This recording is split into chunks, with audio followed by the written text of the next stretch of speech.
lihat kedudukan kita dalam Tuhan sebagai imam-imam yang berkerajaan, yang memiliki kuasa, yang memerintah. Kita menguasai keadaan-keadaan melalui doa kita. Kita memerintahkan roh jahat tunduk dalam nama Yesus melalui doa kita.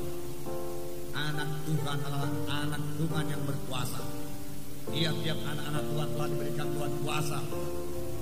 Oleh sebab itu biar saudara mengetahuinya dengan pasti bahwa saudara telah memiliki kuasa tersebut yang diberikan Tuhan bagi saudara, dan saudara memakainya dan berdiri sebagai anak-anak Tuhan.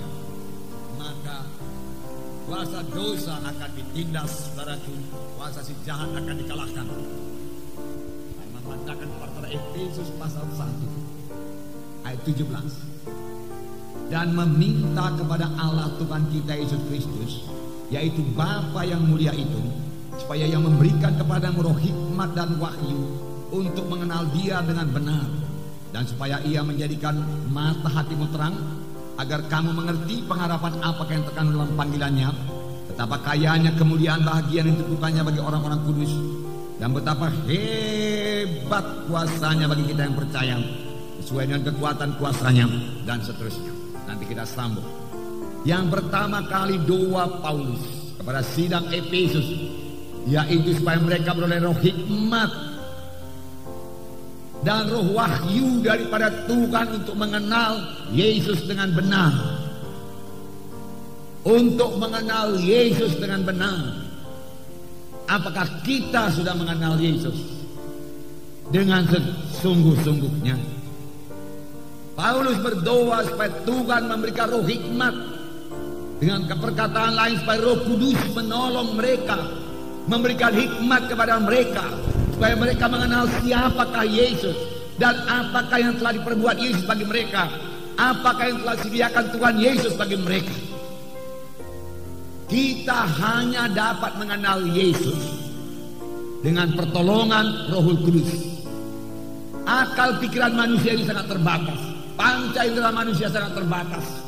Hanya perkara-perkara rohani, apalagi perkara-perkara mengenai Yesus yang adalah Tuhan adanya. Percayakah saudara Yesus itu Tuhan? Inilah kunci, saudara. Tuhan Yesus adalah Tuhan yang hidup. Oleh sebab itu perlu pertolongan Roh Kudus yang memberikan kepada kita wahyu, yang memberikan kepada kita pengertian, hikmat. Siapakah Yesus itu dan apakah yang telah disediakannya bagi kita? Mengapa ini perlu, saudara? Sebab seberapa dalam pengertian kita tentang Tuhan Yesus, sebegitulah berkat yang bisa kita terima dari Tuhan Yesus. Saya ulangi, saudara. Seberapa dalam pengertian kita tentang Tuhan Yesus, sebegitulah berkat, sebegitulah manfaat yang bisa kita terima dari Tuhan Yesus.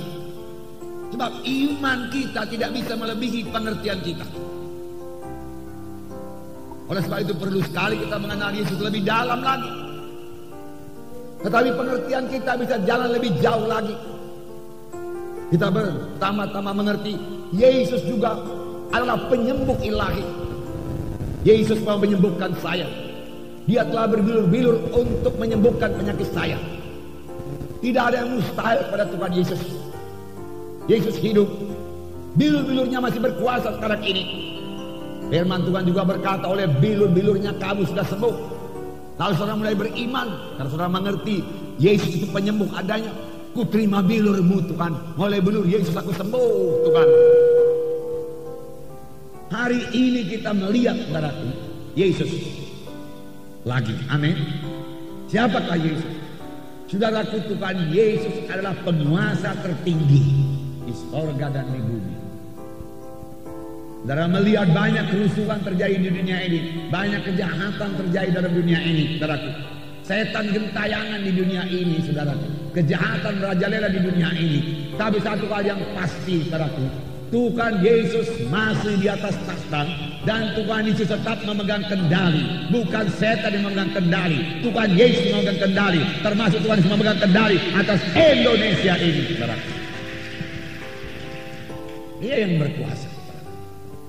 Nah, Efesus pasal 1, ya. ayat 20. Kita sambung ayat yang tadi. Yang dikerjakannya dalam Kristus dengan membangkitkan dia dari antara orang mati dan mendudukkan dia di sebelah kanannya di sorga. Jauh lebih tinggi dari segala pemerintah dan penguasa dan kekuasaan dan kerajaan dan tiap-tiap nama yang dapat disebut. Bukan hanya di dunia ini saja, melainkan juga di dunia yang akan datang. Amin. Yesus dalam hati saudara, amin. Ada Roh Kudus dalam hati saudara, amin. Nah, itulah yang memberikan pengertian kepada saudara, membawa kehidupan kepada saudara, membawa perubahan ajaib dalam hidup saudara, amin. Yesus yang di dalam saudara itu, Roh Kudus yang di dalam saudara itu sama saja, amin saudara. Saudara memiliki Roh Kudus dalam hati saudara, puji Tuhan. Dan di mana ada Roh Kudus itu ada kebebasan. Oleh sebab itu tidaklah selayaknya ada anak Tuhan yang terikat. Mengapa anak Tuhan ada yang terikat? Karena dia memang membiarkan ikatan itu di situ.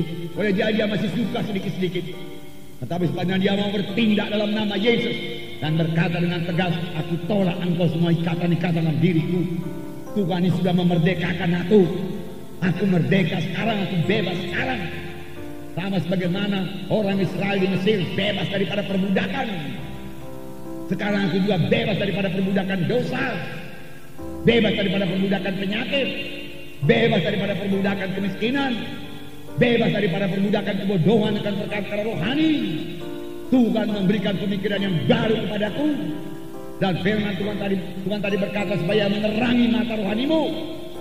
Saudara boleh bebas, amin.